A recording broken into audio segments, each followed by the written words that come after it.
આજે આપણે એક શાક બનાવવાના છીએ જેનું નામ છે રજવાડી બટેટી। તો એના માટે મેં અહીંયા આવી નાની નાની બટેટી લઈ લીધી છે અને એને ધોઈ નાખી છે। આ 500 ગ્રામ બટેટી છે અને આ બટેટીને ફોર્ક ના હોય તો ચાકુની મદદથી આવી રીતે 2-3 જગ્યાએ આવી રીતે પ્રિક કરી લેવાનું છે। આવા કાણા પાડી લેવાના છે જેથી બટેટી અંદર સુધી સરસ બફાઈ પણ જાય અને આપણે જે પણ મસાલો કરીએ એ બધો અંદર સુધી ઉતરે। હવે આ બટેટીને આપણે એક કુકરમાં નાખી દેવાની છે। કુકરમાં નાખીને પછી અડધી નાની ચમચી જેટલું મીઠું નાખશું જેથી મીઠું અંદર સુધી જશે। આપણે કાણા પાડ્યા છે એટલે અંદરથી એ મોળી નહીં લાગે। જ્યારે આપણે મસાલા કરીશું ત્યારે મસાલા પણ અંદર સુધી ઉતરશે એટલે જ્યારે આપણે ખાઈએ ત્યારે બટેટી મોળી ના લાગે, અંદર સુધી મસાલો જાય। હવે આની અંદર હું નાખું છું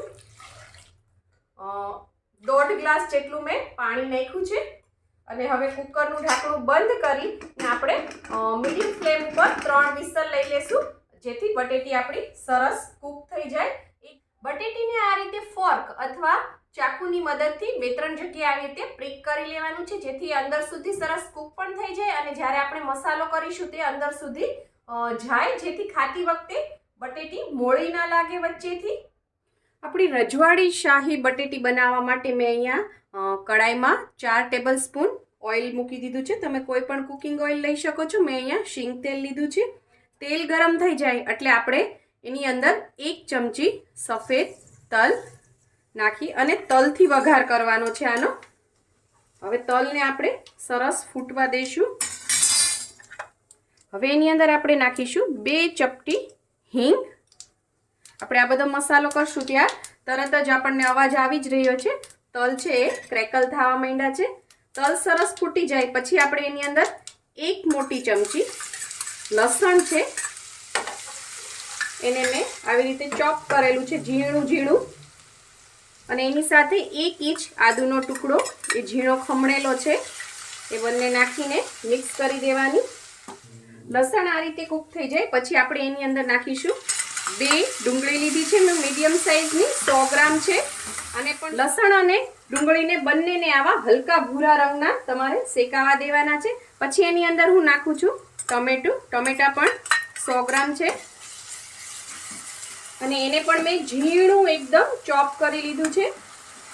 એને પણ મિક્સ કરી દઈશું અને એને પણ સારી રીતે કૂક કરી લઈશું જેથી એનું બધું પાણી છે એ બળી જાય।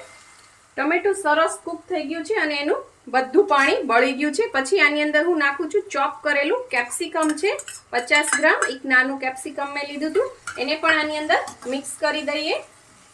કેપ્સિકમને બહુ ચડતા વાર નથી લાગતી એટલે આપણે એને છેલ્લે નાખ્યું છે અને જો એ બહુ ચડી જાય તો ખાવામાં મજા પણ નથી આવતી।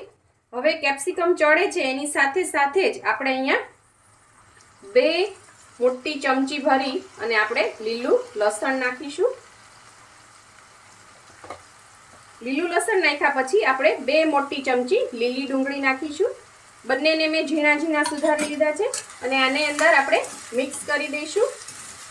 લીલા લસણ, કેપ્સિકમ અને લીલી ડુંગળીને ચડતા બહુ વાર નથી લાગતી એટલે એને લાસ્ટમાં જ ઉમેરવાના। આ બધી વસ્તુને મેં 2 મિનિટ કૂક થવા દીધી હતી। હવે આપણે એની અંદર મસાલા કરી નાખીએ। 5 ચમચી જેટલી આપણે એની અંદર હળદર નાખવાની છે, 1 મોટી ચમચી ધાણા જીરું પાવડર,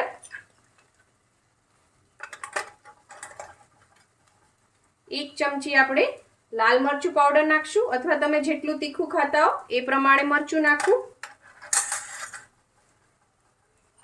અને મીઠું સ્વાદ પ્રમાણે। બાફતી વખતે પણ આપણે મીઠું નાખ્યું હતું એટલે ધ્યાન રાખવાનું મીઠું નાખવામાં। આ બધી વસ્તુને આપણે મિક્સ કરી દઈશું। આ બધી વસ્તુ એકદમ ડ્રાય છે એટલે આપણે એની અંદર અડધો કપ પાણી નાખીશું જેથી મસાલા છે એ બધા સરસ કૂક થઈ જાય અને આને 2 મિનિટ તેલ છૂટું પડે ત્યાં સુધી આપણે કૂક કરી લેશું।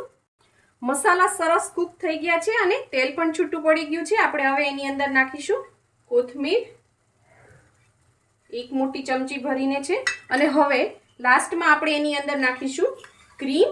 મેં અહીંયા 80 ગ્રામ જેટલી ક્રીમ લીધી છે 2 મોટી ચમચી ભરીને। તમારે ઘરની મલાઈ હોય તો એ પણ ચાલે, પણ મલાઈને છે થોડી ફેંટી લેવાની એટલે એમાં અંદર જે લમ્સ હોય એ ના રહે. અને આને આની અંદર સરસ મિક્સ કરી દઈશું. મિક્સ કરી અને હવે આપણે સાથે સાથે એની અંદર જે આપણે બાફી હતી એ બટેટીની મેં છાલ ઉતારી દીધી છે અને એ બટેટી આપણે આની અંદર એડ કરી દઈશું અને એને પણ આપણે મિક્સ કરી લઈશું. મિક્સ કર્યા પછી આપણે આને થોડી વાર કૂક થવા દઈશું. મિક્સ કરવામાં થીક લાગે છે મને, એટલે આપણે એની અંદર થોડું પાણી એડ કરશું. તમારે જોવાની કેવી કન્સિસ્ટન્સી છે. જો પાતળી લાગે તો વધારે પાણી નહીં નાખવાનું અને થોડી થીક લાગે તો 1 કપ જેટલું પાણી મેં અહીંયા નાખ્યું છે. 1 કપ પાણી નાખી અને આ બધા મસાલામાં બટેટીને આપણે હવે તેલ છૂટું ના પડે ત્યાં સુધી કૂક થવા દેવાની છે.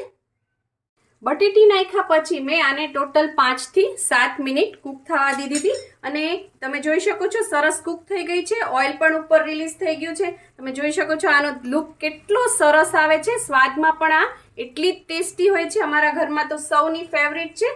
તો તમે પણ બનાવજો અને મને કોમેન્ટ કરીને કહેજો કે તમને કેવી લાગી આ. તમે લોકો વિડીયો તો સરસ જોવો છો એના માટે આભાર, પણ સબસ્ક્રાઇબ કરવાનું ભૂલી જાઓ છો તો પ્લીઝ મારી ચેનલને સબસ્ક્રાઇબ પણ કરજો. તમે જોઈ શકો છો આવી કન્સિસ્ટન્સી રાખવાની છે, લચકા પડતી, એકદમ ડ્રાય નથી કરી દેવાનું.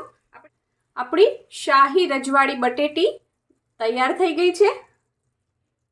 રજવાડી બટેટીને આજે મેં એક સર્વિંગ પ્લેટમાં ટ્રાન્સફર નથી કરી કારણ કે કડાઈમાં જ એટલી સરસ દેખાતી હતી અને મેં લાસ્ટમાં એના ઉપર કોથમીર અને લીલા લસણથી એને ગાર્નિશ કરી દીધી છે. જો તમને મારી આ રેસીપી પસંદ આવી હોય તો લાઇક, શેર, કોમેન્ટ કરો. પ્લીઝ મારી ચેનલને સબસ્ક્રાઇબ કરો અને હા, બેલ આઇકન દબાવવાનું ના ભૂલશો જેથી આવી જ સરસ મજાની વાનગીઓ તમારા સુધી પહોંચતી રહે. Thank you. આવજો.